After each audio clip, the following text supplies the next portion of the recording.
As an 11-year-old in Poland, Aleksandra Shelton saw her mother competing in a fencing competition on television. Intrigued by the sport and the allure of also appearing on TV someday, she built a saber fencing career that far surpassed her mother's aspirations. A decade later, Shelton won a bronze medal at the 2003 World Championships. Then she took gold at the 2004 and 2008 European Championships. She has competed in the past 4 Olympics for Poland. And she anticipated that this summer in Tokyo she would become only the 4th Polish woman and about the 220th woman worldwide to participate in 5 or more games. But Shelton, a dual citizen who is married to an American serviceman, encountered what she said was age and gender discrimination from Polish fencing officials after the birth of her first child 3 years ago. So she made a desperate attempt at nation switching, hoping to head to her 5th games as an American. Poland, however, has blocked the change, trapping Shelton between the two countries, leaving her unable as of now to compete in Tokyo for either. Sandwiched by the heated politics of athletes' rights and the baroque rules of Olympic eligibility, she is facing the sporting complications that can confront women who become mothers. After every storm, there needs to be a sunny day, Shelton, who turns 38 next month, said in a telephone interview. But it's been more than 2 years of heavy rain. Shelton said Polish fencing officials began to reduce support for her once she became pregnant after the 2016 Olympics in Rio de Janeiro. She gave birth to a son in 2017. She felt she was an expired product in their eyes, said Carlos Sao, Shelton's Toronto-based lawyer. Frustrated, Shelton sought a different path to her 5th Olympics, and a chance to win an elusive first medal. She has competed as an American since January 2019. But here the story gets complicated. To prevent mass nation hopping, athletes generally must wait 3 years after changing countries to compete in an Olympic Games, unless they receive a special waiver.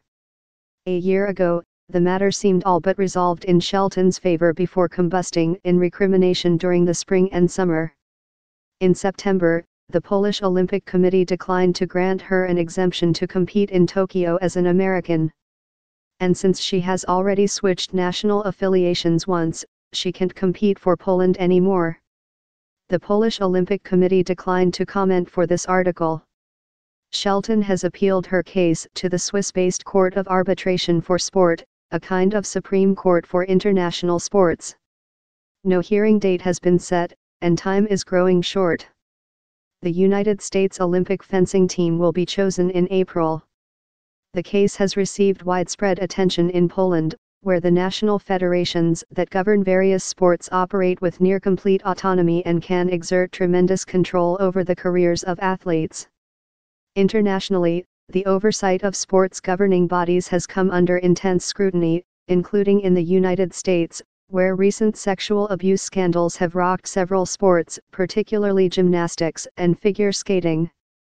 In Poland last fall, Witold Bańka, a former sports minister, described the top management of the country's sports federations as being like a cancer that is destroying Polish sport.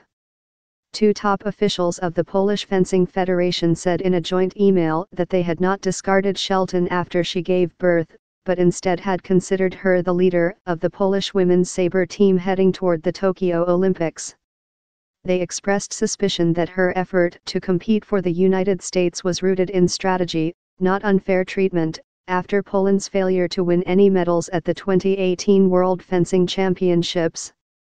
The officials Ryszard Sobczak and Tadeusz Tomaszewski called Shelton's accusations untrue and full of slander. Shelton tells a different story.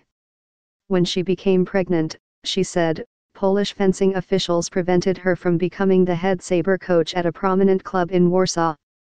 Their claim, she said, was that she lacked experience, even though she had competed in 4 Olympics.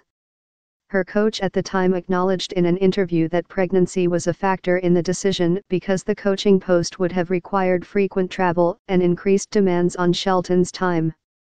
After Shelton gave birth, she said, the Polish Fencing Federation reneged on a promise to provide a physiotherapist to help her get back into competitive shape. Officials also declined, she said, to let her continue to train in Portland, Oregon, a hub of American fencing, where Shelton has lived part-time since 2010.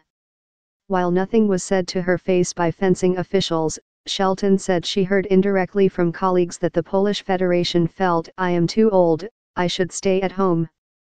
Eventually, Shelton said, the Polish Fencing Federation seemed to sabotage her ability to continue competing for the Polish Army team, causing her to lose her military retirement benefits.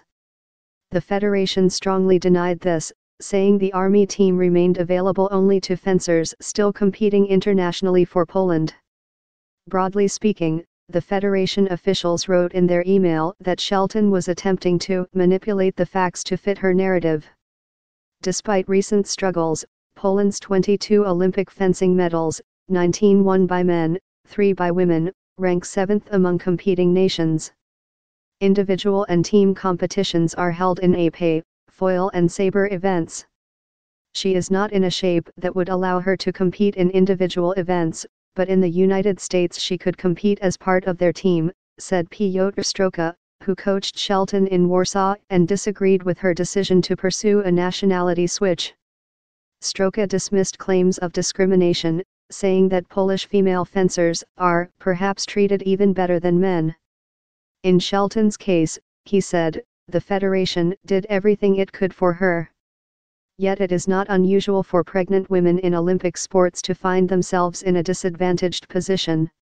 Nike, for instance, faced withering criticism last year from American track stars sponsored by the company for reducing performance-based payments surrounding the period of childbirth.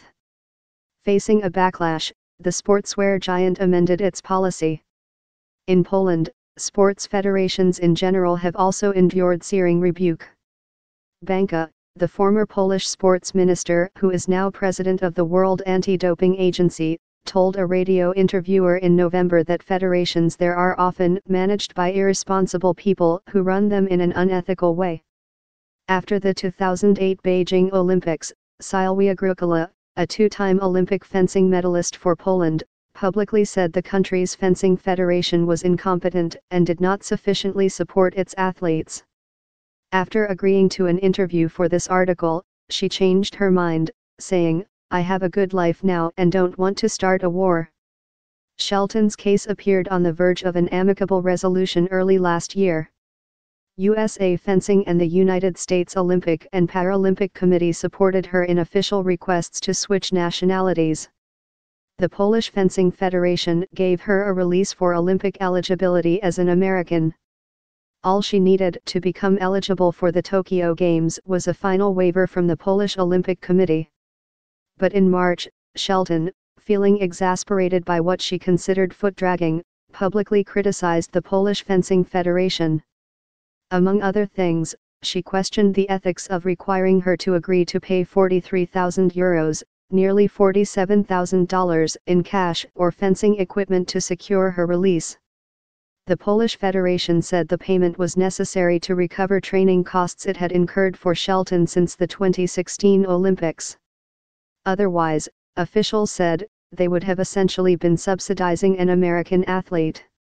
Hubert Radka, a Polish sports lawyer not involved in the case, said that Polish sports federations impose financial barriers and other regulations that frequently restrict the freedom of athletes. Ultimately, the payment agreement fell apart. Her comments infuriated Polish fencing officials, and they demanded an apology and threatened to sue Shelton. The Fencing Federation urged the Polish Olympic Committee not to grant her the release needed to compete for the United States in Tokyo. On September 10, the committee complied. This month, the Fencing Federation said that Shelton's behavior was reprehensible and unworthy of an athlete. Shelton said, "They just want to destroy me." The uncertainty continues, fair or not. Radka, the independent sports lawyer, said the matter appeared black and white. "I don't see any justified reasons to deny her right to compete." Joanna Berendt contributed reporting from Warsaw.